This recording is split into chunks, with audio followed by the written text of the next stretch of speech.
If our studio audience could please take their seats as quickly as possible, this week's episode of Pick a Box is ready to start filming.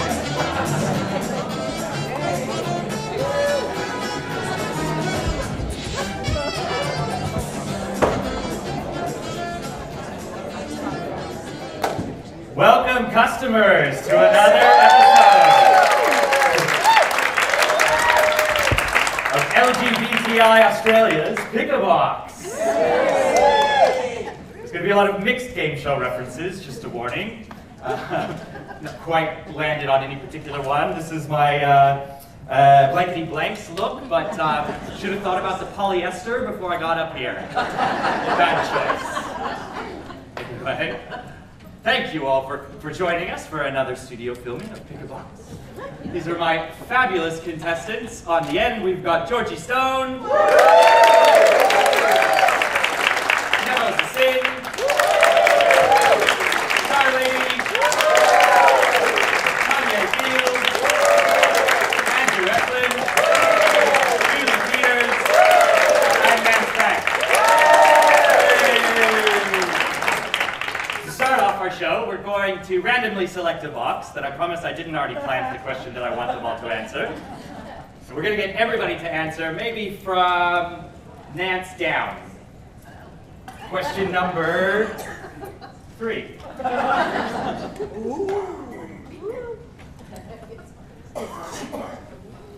What role has activism played in your life, or what activism have you been involved in?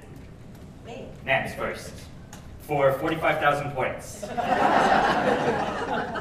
got half an hour. True. Short, concise answers. Okay, very important. Give it to me my energy, and give it back to me. Stand by here. Can we make sure Nance's microphone is working, please? Okay, so it gives me energy, and it gives it back to me. And what specific forms of activism have you been involved in? A concise history of the last 70 years. Gay liberation, women's liberation, anti-Vietnam, the whole shebang.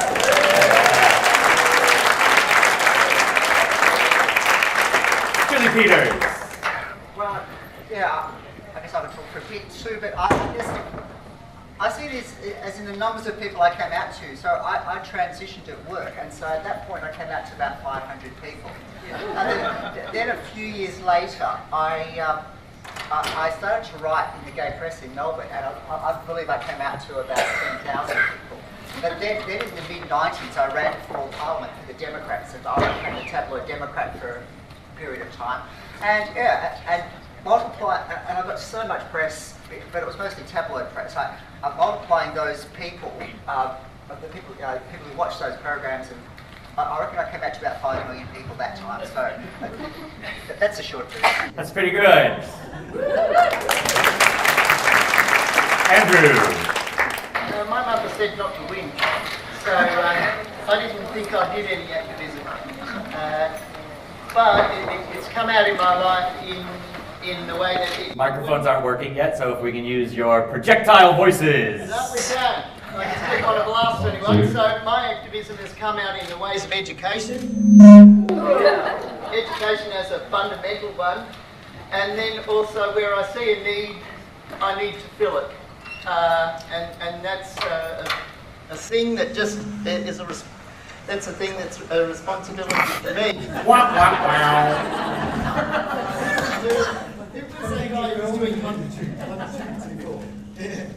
Alright, so I started the men's shed, formerly known as F2M shed, because in transition I went to all the GPs and all the doctors and all the psychics and all the surgeons, and every time I'd go I'd say, it'd be great to meet someone like me. And they'd say, yes. So, for me, community work and education are my main form of activism.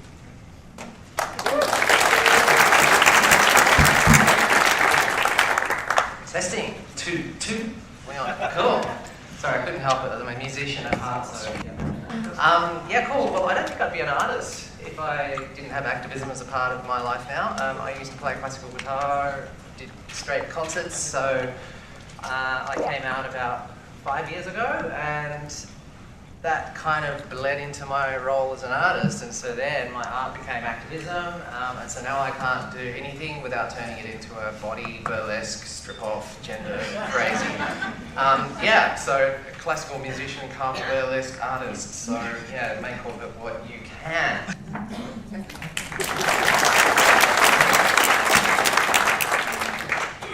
I'd say that activism is a core part of my being, as being part of a community that is oppressed and experiences discrimination, usually on a daily basis. Activism is a way that we can fight for justice, fight for our rights. And so it becomes a core part of your being because that's what you need to do to survive. But it also becomes a part of how you thrive in our society. But when you're a member of a community that is oppressed, you begin to see the oppression that others also experience. And so it helps with, I think, an awakening, of your own consciousness to understand that unless we are all liberated, none of us are truly liberated.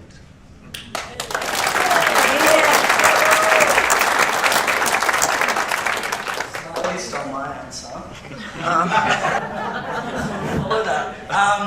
Yeah, I mean, I think similar to what Starlady said, I think that it's underestimated how much activism is involved in merely existing as part of a marginalised community. I think that being out and being public and being outspoken is a form of activism in and of itself that's very important just in existing. And I think when you're a member of a marginalised community, there is no opt-in or opt-out of activism. It is your everyday and it is your core. So I can't, as Starlady said, separate myself from my activism. It is everything that I am. So I do a lot of youth work and public speaking and work within, I guess, transgender help and care, and I also have recently published a book. A little bit louder.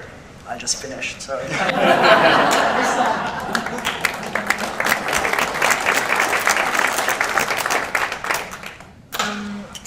For me, activism is being able to stand up for trans kids who don't have a voice, and I think that's really needed. There are so many trans kids throughout Australia who are scared, who don't think that they can be who they are. They don't think that they have a voice, and it's really scary. So being able to advocate for these kids means that there's a chance that they can be safe. It means that they can live their lives with how they want to be. It means that they can be who they are, and that is something that I struggled with when I was a kid, because I didn't think that I would be able to transition to female. I thought my life would be really difficult in that I would have to suppress everything that I was feeling. So being an advocate means that hopefully I can help these kids and their families see that they can, that there is hope for them and that they can live how they want to. So that's what it means to me. Yeah.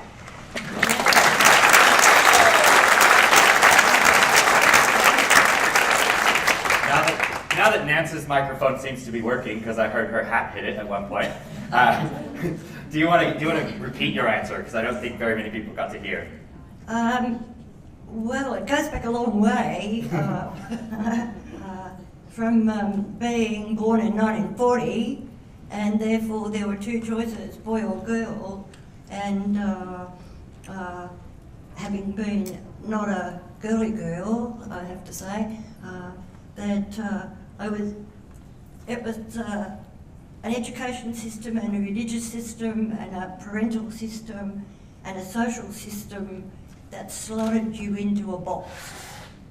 And therefore, activism to me means breaking out of boxes. And in 2017, it means taking on stereotypes now about ageing, and just opening up the conversations so that people like this whole panel can be part of a conversation that's actually positive, and it's about thriving with difference. indifference and diversity and being included rather than being divided by people who've got a very twisted view. It's not.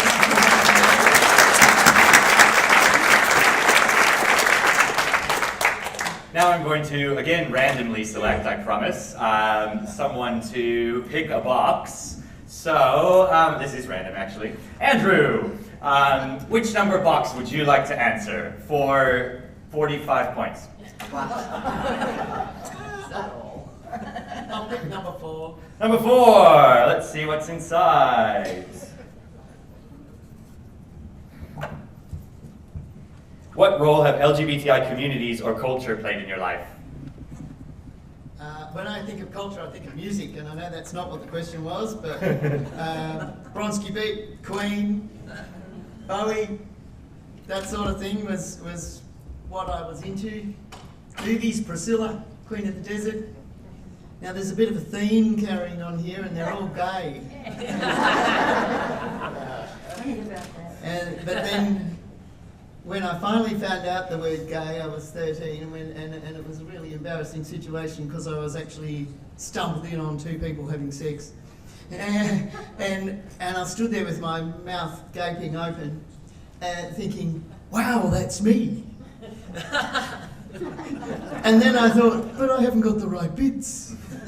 So how does that work? So eventually when I got out into the world and started socialising, I found that I wasn't as welcome as I thought I'd be. So where all my heart and soul and love and connection and desires had been, wasn't received too well. And so when I think of culture and in this way, I think of loneliness and isolation, and all that sounds pretty sad and negative, but it is the way it was, and to some extent the way it is. So I had to build community of my own.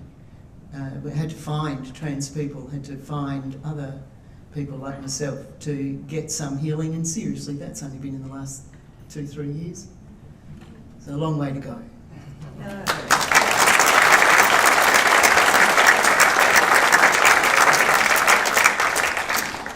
Tanya, would you like to also answer that question? No, not for 75 points. No, I'm only joking. Of course I would. I found that I jumped from a height of about 100 meters right into the gender diverse community.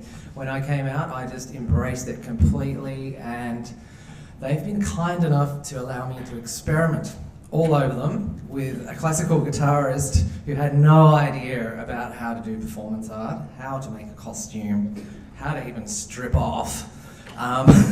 So I found that they've been extremely receptive to that, actually, because there aren't many musicians trained classically who jump into the gender diverse scene, which is full of performance art and alternative experimental art. There aren't many classical guitarists who classical musicians generally who make that transition. So I've been lucky in that they've embraced me for a start, and also just lucky to be a bit of a kind of one-off crazy musician who's been able to do that, and they keep embracing me, so that's really lovely. So that's from an artistic perspective. But people like Matt, our wonderful host here, has been incredibly influential and introducing me to parts of the community that I wouldn't have been in otherwise. So I might have yeah. stacked the deck and invited some of my friends on the panel. A notorious Matt has got a past that I know about that nobody else knows about. Thank you, Tanya.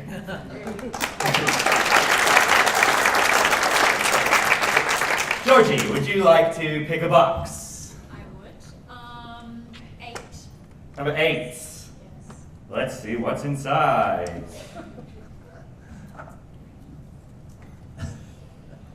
Were there any standout people or experiences that helped or supported you to become your fabulous self?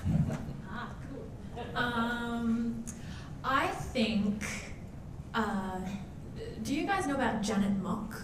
Yeah, so she is a trans woman in America. She's a journalist, and she's written a few books, and she is fantastic. And I first learned about her when I was 10, 11. And I had transitioned, but I was still very self-conscious about my body. I was going through male puberty, which was very scary. It was a very scary time, and my mum showed me a picture of this trans woman in America called Janet Mock, and it really gave me hope that I could be who I am, and that I would be okay. And she was, I don't know, she was about 24 or something, I can't remember, but she was trans, and I had never really seen a picture of a trans adult before, and it really gave me hope that in the future I could be, I could transition to female fully, and I would be okay. So it was Janet Mock who really gave me hope, and so that was a person and an experience, I suppose, that supported me. Yeah. Thank you, Georgie, is there someone else on the panel that you would like to also answer that question?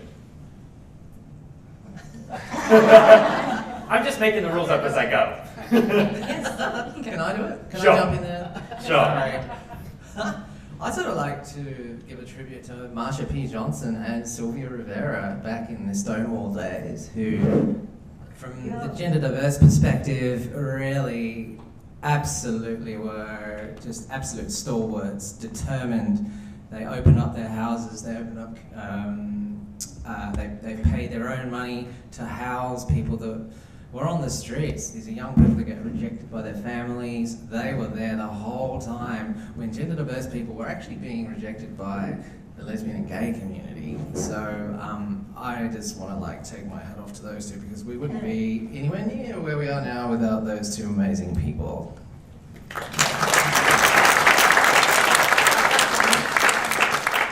Nancy.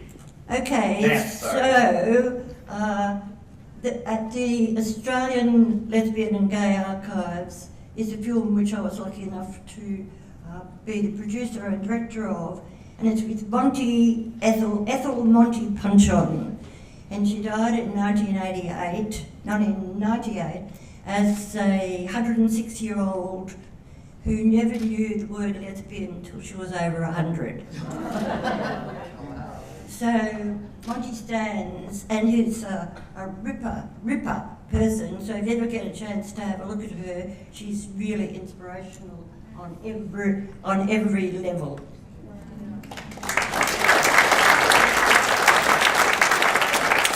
There are no rules, Georgie. You can answer again.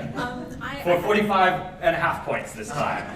Okay, awesome. So I'd also like to give a quick shout out to all the allies who help the LGBTIQ community, because I know I wouldn't be here without my mum as well, who has supported me through everything, and so that's another person who has helped me be who I am. So shout out to all the allies as well who have probably helped all of us on this panel, someone in our lives. So yeah.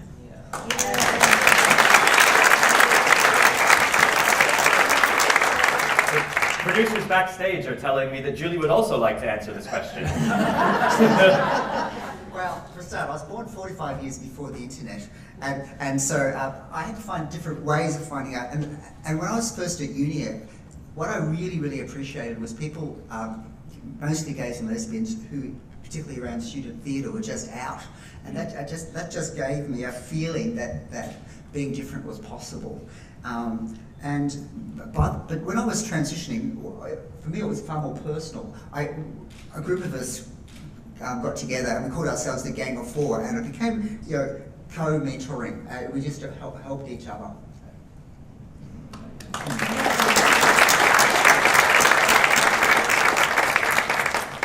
Star Lady, would you like to pick a box?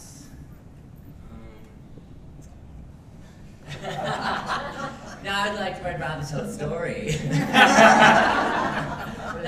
That's a bonus round. Bonus round story. So we also, I guess, with that question, it was also we were talking about moments, and I think we all have defining, moments inside our lives that define who we are, and it's how do we support that in the other, I guess, people around us? How do we inspire the other people around us? I think that is really important. I remember when I was a young person in university and I was having a very difficult time. I was experiencing a lot of discrimination and stigma, and I was struggling to turn up. And I went into my year level coordinator and I said, I'm having a really hard time, I really need some support. And instead they turned around and they told me, why don't you just try to fit in? Why don't you just try and tone it down? And I remember sitting there, sinking smaller and smaller and smaller. And this was before there were LGBTI youth groups and support groups and groups in universities. And I shrunk. And I put my hands in my pocket. And in there I felt that my favourite holographic glitter from the weekend. And as I'm getting this lecture on about just fitting in and turning into society, I get that glitter and I start, playing with it, and I'm like, gee, that's my favourite holographic glitter. I love that holographic glitter. It's silver and it sparkles. And I get the glitter and I start sprinkling it over myself. A giant round of applause for the power of glitter. And I don't feel so small anymore. And then I get the glitter and I start jumping up all over the room and sprinkling the glitter all over the room and then all over my year level coordinator. And I thanked her for her time and I left. And that was one of the defining moments in my life where I said, I will never tone it down. I will always be myself.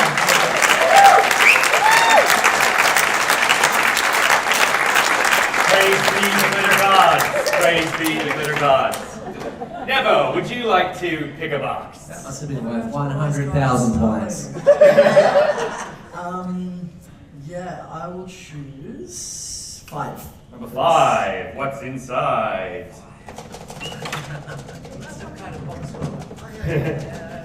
Oh.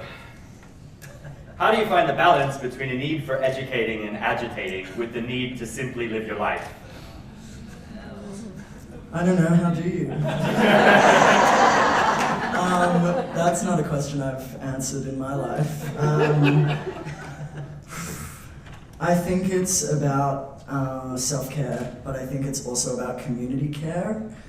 I think particularly in this time, it's been really hard. I mean, I'm 21 and I've been on suicide watch for so many of my friends.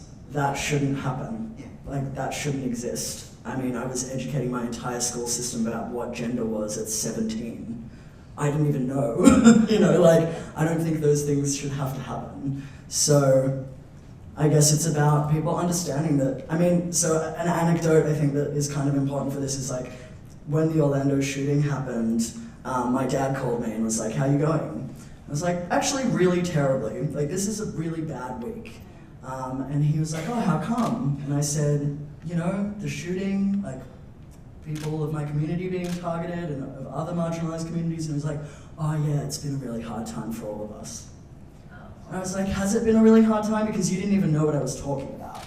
And I think it's like recognizing that these things impact us on an everyday level, not just on a human level where it's like, well, yeah, of course I care about that. And of course the marriage debate is really hard. It's like, it's not just really hard. It's like an extra weight added on top of me as I get up every single morning. Like, I don't just feel it because I care about the world, I feel it because it's my world. Like, that is what I face every single day.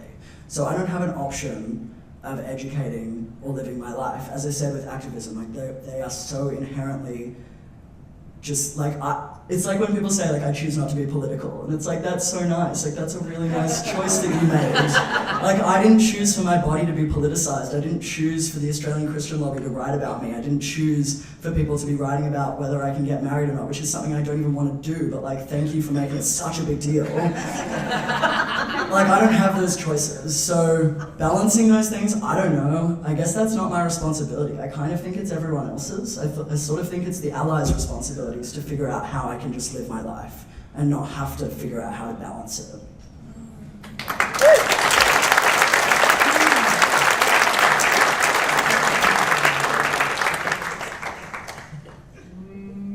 Nance, you want to answer that one? Well, age does it for you.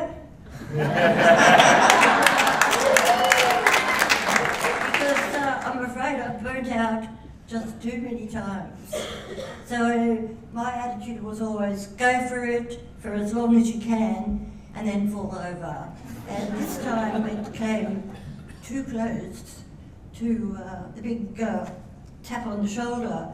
So I don't have a choice because the energy is not there anymore. To run like a turbojet, I have to go like Thomas the Tank Engine. But you're still going somewhere. That's pretty good. I think I can. We all know you can. A couple of times I've just found a different way of doing activism because I've come very close to burnout quite a few times, and sometimes I've seen it coming and pulled back. Other times I didn't. But the thing is, we're passionate about wanting to make the world a better place, so that's why we get so close to burning out.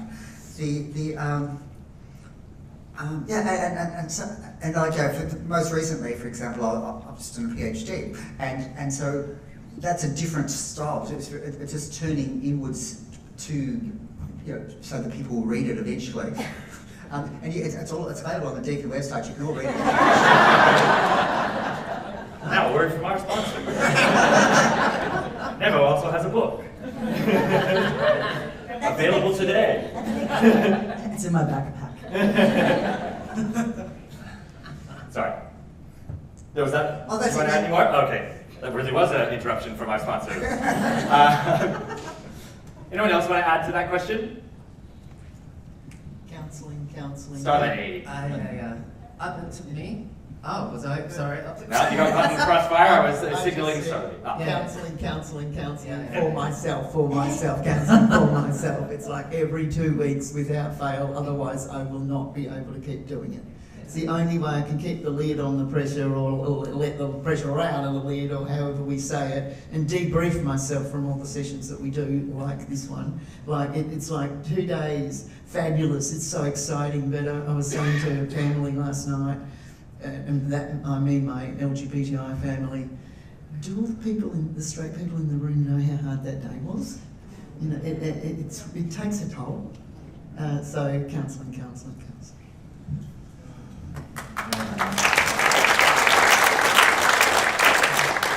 I add something to that? You certainly can. You might even get 75. I don't know why that's the same number every time. Negative 46, Tanya. We're questioning. Okay. But go ahead anyway. I think it's all good here. We have everybody in our community, but we all go back to our lives, and then that's when you can feel alone. I think because you're the only LGBTI person in your immediate family, for instance. Sometimes not. So it's easy to feel like you're on your own. So that educating of your immediate family and friends can take a toll, I guess. But now I sort of don't bother with it personally. I say, you deal with it. I explain it all the time to people. You get over that. You just get to a point, I got to a point where it was just, I can't do that anymore. It's like as Panty Bliss said. Does everybody know Panty Bliss, the famous drag queen? Yes, of course. Who said, putting up is exhausting. Putting up. And so they don't put up anymore. They don't put up with anything. They're just going to be. And that's really the stage I think we all want to be at as LGBTI people. And anyway, so for me, rallying the troops has been really important, and that goes back to the whole community thing. The community's been extremely important for me. Sometimes, you just do need to rally that support around you. For instance, colleagues at work that are real allies. If you're going into a meeting like I have to try and change the dress code for the orchestra, and I'm the only gender diverse person, or the only out one anyway at my workplace, as far as I know, that was me against the whole heads of department that also happened to be white, heterosexual, privileged men. Anyway, that's all fine. But so I had to rally the troops a little bit, and so I think it's good to not feel like you're on your own. I think that helps a lot with burnout. Yeah.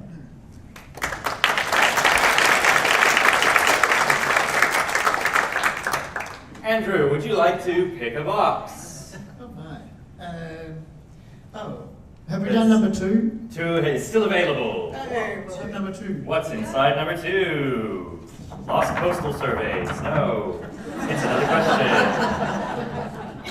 What advice would you have for support or aged care services meeting the needs of gender diverse people? Well, educate yourself. Yeah. Step number 1. But I suppose actually, when I think about all the involvements that I've had in caring and so forth, rather than turn his hat off for a moment, I'd say go slowly and listen and don't be defensive. Explain to me why you need what you need so that I can give you what you want from what you need. So if you're asking me a form, male, female, well, I need to know why you need to know it, because if I need a sudden emergency catheter or something, you've got to know what my anatomy is. But if you're just asking me, what do I want to wake up on, it'll be male. These are not simple questions. These are not basic questions. And if I'm not answering you, or I'm not moving, or I'm not doing what you want me to do, stop and wait and turn around and say, is there anything I can do that can help you in this situation? And then just do whatever I say without asking me a whole reason why. Yeah, softly go.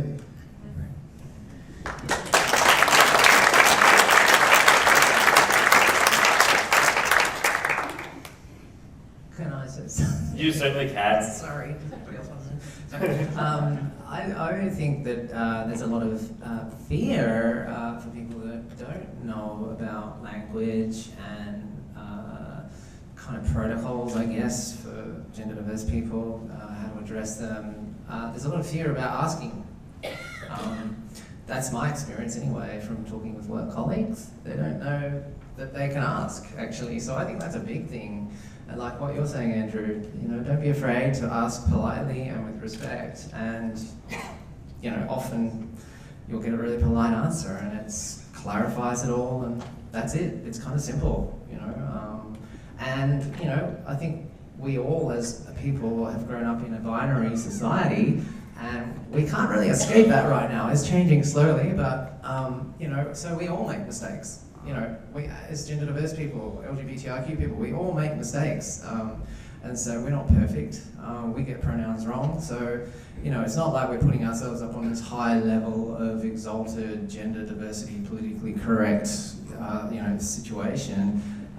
We're all learning here, and this is new territory. So I think that's really important, to have that sort of kind of atmosphere, that it's okay to ask. That's a really big thing for me.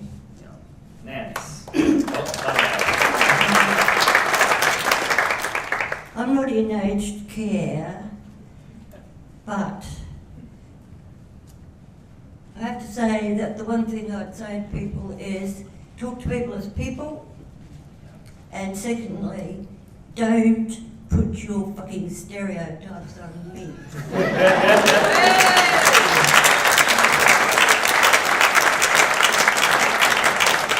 Because I can smell patronisation. And I don't like it. And if I don't like it, you won't like it either. So I had a reputation with my GP of being non-compliant. Life goals.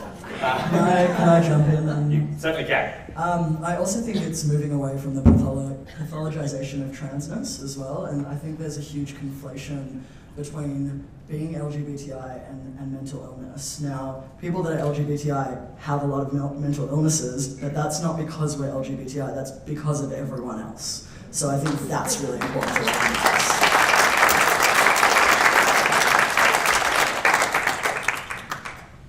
Georgie, we've got 1, 6, and 7. Would you like to pick a box? That's right, you can pick another box. Okay. 1? Number 1. What does aging or getting older mean to you?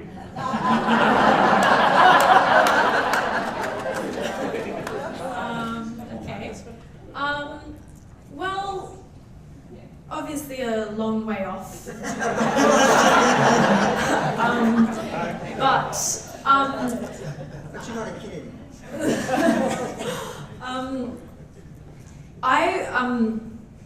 At 17, I'm at a little point where I'm transitioning from trans kid to adult, and I've been around this time I've been thinking a little bit about relationships and romantic relationships in particular, and being trans, what that means, and does it come into play at all? Like, when do I tell them? Do I need to tell them? Is it important? And aging at the moment for me, I've just been thinking about that transition to adulthood and a trans person at adulthood, and how to balance all that and work all that out. So that's what it means to me at the moment. I haven't worked anything out yet because I really haven't experienced it yet. Just so at the moment, it just means it's in that development phase, I suppose, and just seeing where it will go.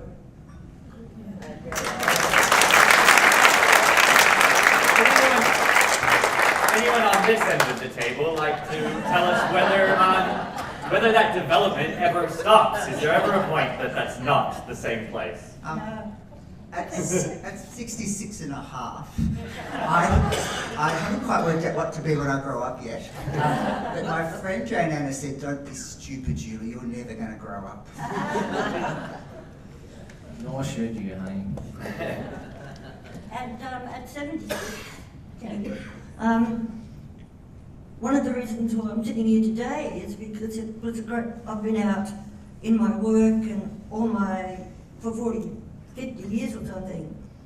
And suddenly, because I get grey hair, everybody fucking assumes that I'm a grandma and I'm straight. And so I just got, like I said, exhausted, having to raise awareness of other people. And so that's why I went on to the Young Council and a whole lot of things. And on a mission, to say,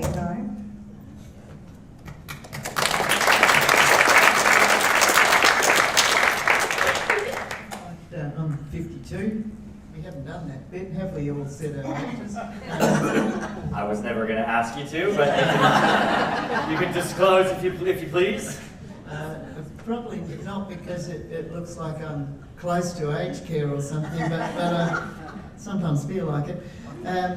I've been doing a lot of caring, and I cannot get us around the fact that, you come to things like this and they talk over and over again about going back into the closet when you go into aged care. I can't. My body doesn't fit. You're going to notice. And vulnerability around that there's nothing I can do about it. So there's a lot of fear, a strong desire to stay out of that place, an awareness that I keep building my teams around me to keep myself protected in some way, and that's a bit of a shame, but I can't go back in the closet. Once you've done that, you're out. That's it.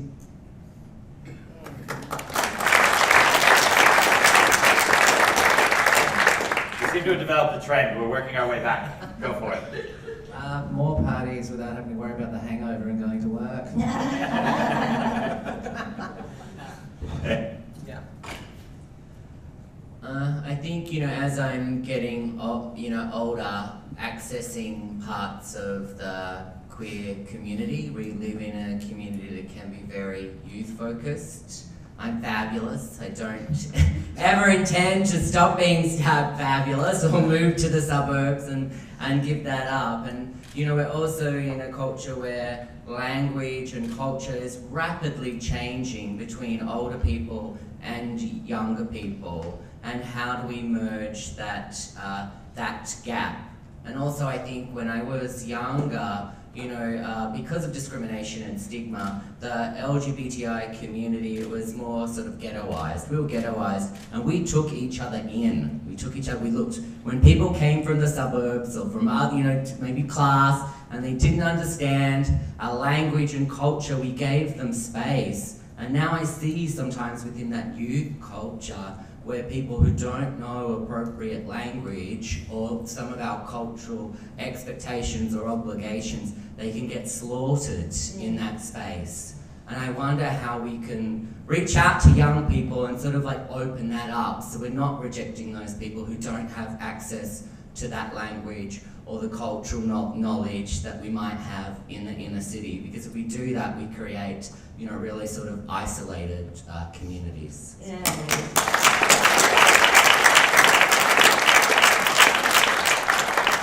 Well, Nevo. I want to change the order. No, I think it's a big deal, honestly, to even be at a conference that is about LGBTI, aging and aged care people and those topics, because when I came out at 17 as a trans person, I stopped imagining what my future looked like. And it wasn't because I was 17, it was because the path that had been laid out for me was darkened, because I wasn't told that there was anyone like me. Because if you're not going to meet the milestones of getting a job, having kids, getting married, whatever the production line is set out for us, if you're not going to follow that, where else do you go?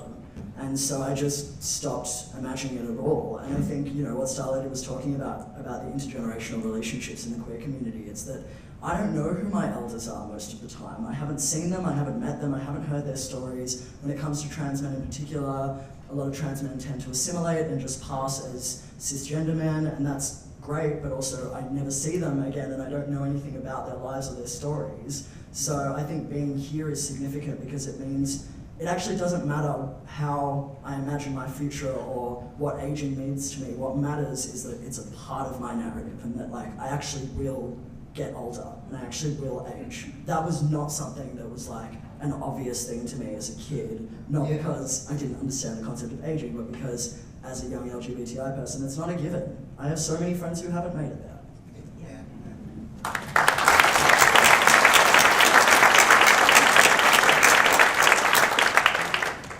Nevo, would you like to pick a box?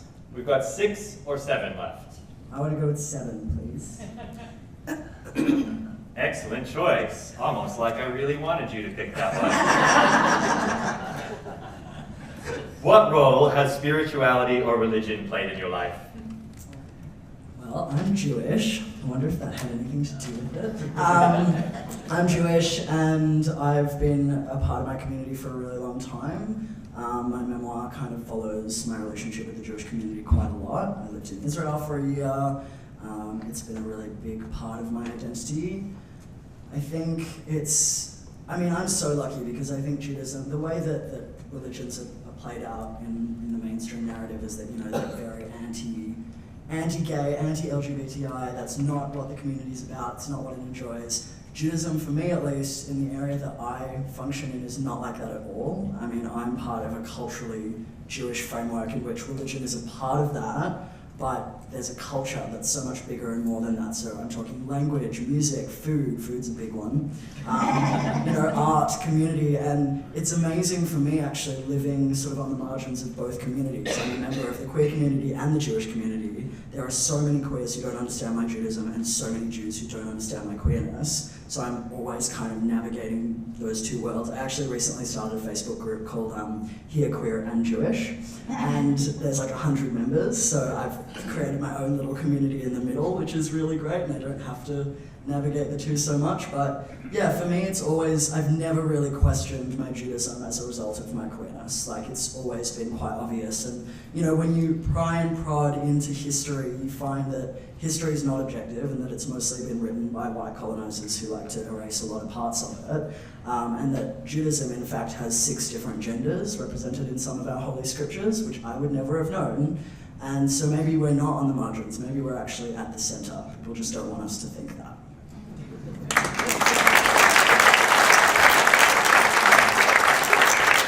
Anyone else want to answer that question?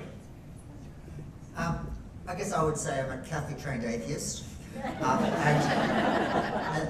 But I grew up at a time when Catholicism was still had a very strong left-wingness to it. So yeah, there was in Melbourne there was liberation theology and Marxist Catholicism, and a magazine called The Catholic Worker. And so I would say my activism, my sense of needing to be activist actually came from Catholicism, even though I would now, because I saw negatives. I went to Christian Brothers School and saw some really nasty sexual abuse, but I saw some really amazingly positive things from it as well. So and even my first family in Australia I know of were missionaries. They arrived as Methodist missionaries in 1798. So.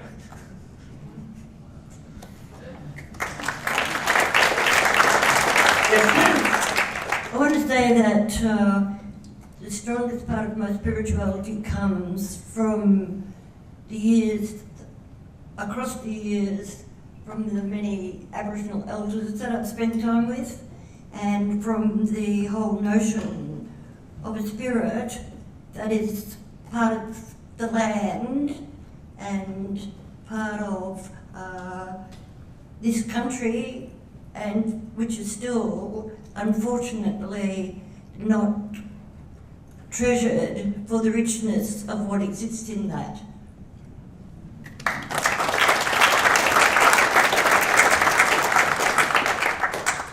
Anyone else want to answer that one? All right, I'm going to go with number 6. Would anyone like to pick number 6? I'll pick 6. Thank you. We might go downwards from Nance, if you wouldn't mind, and everybody's going to answer this one. What aspirations do you have for the future? Well, I think the aspirations for the future have been covered by a number of the responses to these boxes, but the aspiration for the future is just more, involvement in the issues that are important for the future.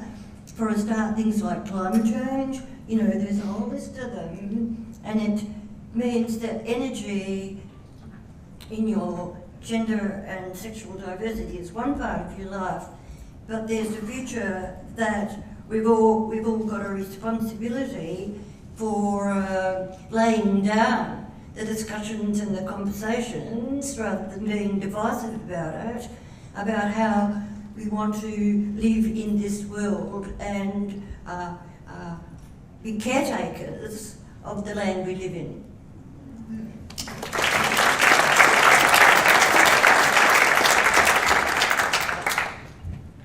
I'm still naive enough to believe the world could be a better place. So I would say utopia now.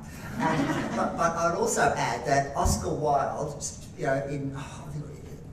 the thing he wrote about socialism, I think in the 1890s, basically talked about that most of us don't have a very expansive view of what utopia is. And so basically, most people's view of utopia is just really a few steps from where we are now. So basically, it talks about that we should don't wait, just get today's utopia now. But then when you get there, you realise that there's many different directions to go. So we have to keep. It's an iterative, you know what I mean? Iterative process where you find today's utopia tomorrow, but tomorrow you find the day after's utopia. Forever.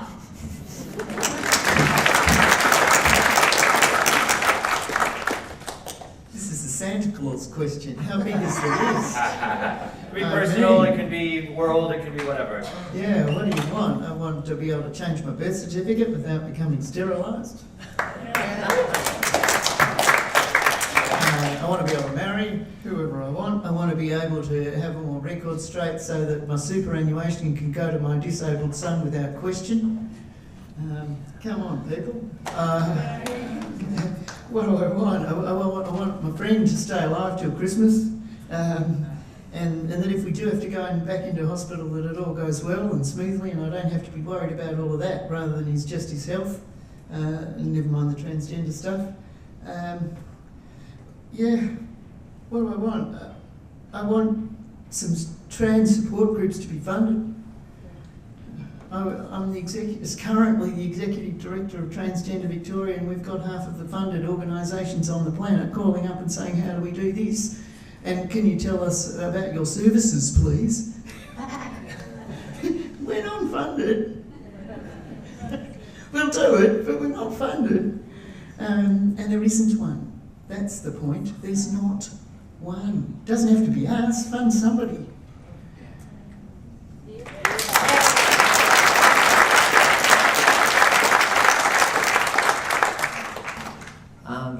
I see a world where we don't even need the labels LGBTIQA anymore.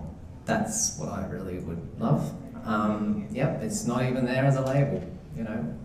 And I see a world with all of its issues and problems kind of have a lot of intersectionality with why there is a lot of animosity towards LGBTIQ people across the world. And I think if we had a world where, you know, all of a sudden those labels weren't relevant, then a lot of those problems would probably evaporate.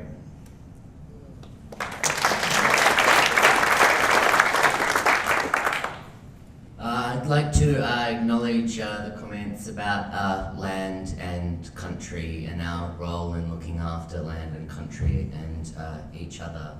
But then I'm going to narrow it down, and I'd like to talk about some trans issues.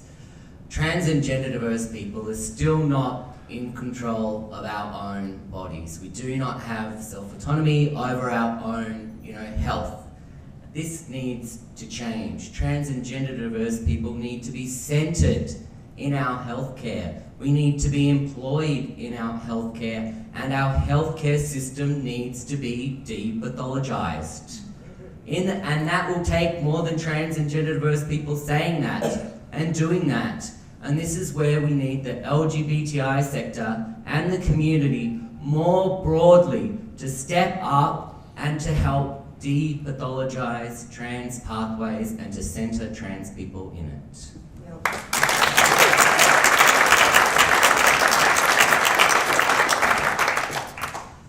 Yeah, I'm ready for a queer revolution. That's what I want. I don't want to be on the margins anymore. I don't want to be tolerated. I don't want to be accepted. I want to be centered. I want to be embraced. And along with that, I want all the people doing the embracing to be embracing the parts of themselves that they've been hiding for so long. I don't think anyone in this room feels liberated and empowered by gender norms and stereotypes. I really have never met anyone that is like, that time I was told to man up, that really helped me, and now I feel really good. Or like, when I was told that was unladylike, it shaped my life and now I feel great. Like, I don't know anyone like that. So I think when you start to realize that it's not just about putting us at the center, but it's also about putting the parts of yourself that you've killed in order to fit into our society at the center. And realizing that you're a part of this narrative as well. That's what I want to see.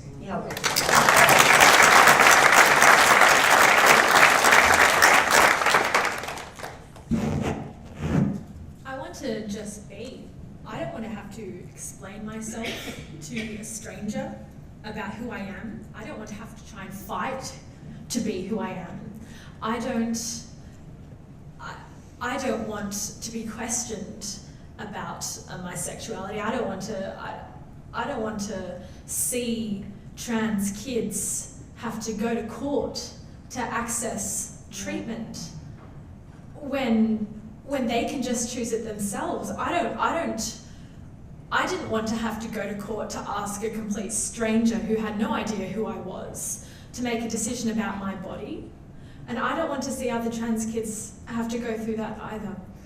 And I was speaking to a group of trans kids a few days ago, and they were telling me about how a lot of them, almost all the trans kids and their siblings, were being bullied at school. And that happened to me, and that's happened to almost all the trans kids I've ever met. And I don't want to see that happening to trans kids or LGBTIQ kids as a whole. For the future, I want it to be a world where this doesn't happen and that we don't have to keep talking about it. I just want it to be normal. I want to just be. Yeah.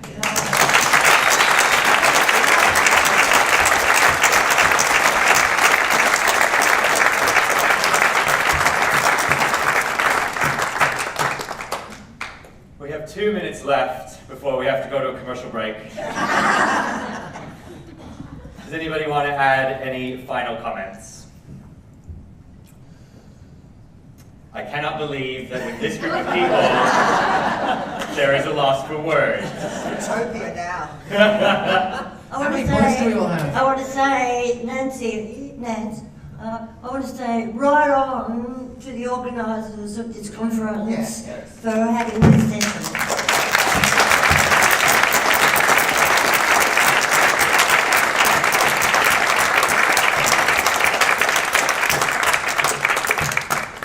Thank you very much, fabulous audience. We will now go to a commercial break. And be sure to stay tuned to whatever amazing television channel this is that I wish really existed. Please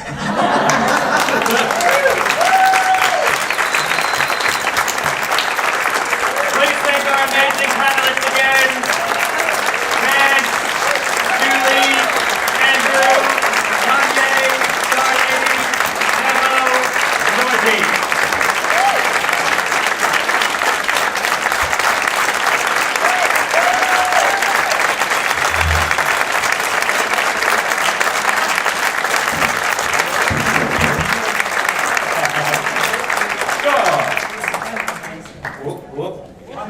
You get a cupcake. One thing, you have to go down in front, please.